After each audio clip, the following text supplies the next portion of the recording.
उठाइए ना, उठाइए ना, उठाइए, उठाइए আর এই ना, সন্ধ্যাবেলা এই ভ্যাম্পায়ারটা ফোন করেছে। उठाइए ना। হ্যালো, কি হয়েছে?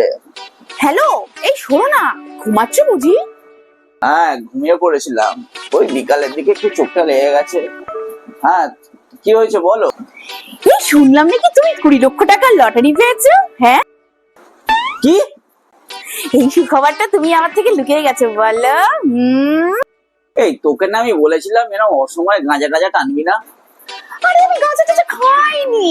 আরে আমি একটা পারফেক্ট জায়গা থেকে খবরটা পেয়েছি, ভোলুর কাছ থেকে পেয়েছি। তো ভোলু কি থোড়ি তোমার জন্য মিথ্যা কথা বলবে নাকি? এই ভলুর মতো গারলদের সাথে মিশে মিশে না তুই একটা গারল হয়ে গেছিস। ও বেটা সারাদিন গাঁজা খায়, গাঁজা কি বকে ঠিক নেই, তুই ওরকম ভাট বকে চলেছিস। বেটা অ্যাকাউন্টে পড়ে রয়েছে 500 টাকা, আর তুই শালা কোথায় 20 লাখ টাকার লটারির গল্প শোনাচ্ছিস। রাখ রাখ ফোন রাখ, যত সব রাখ।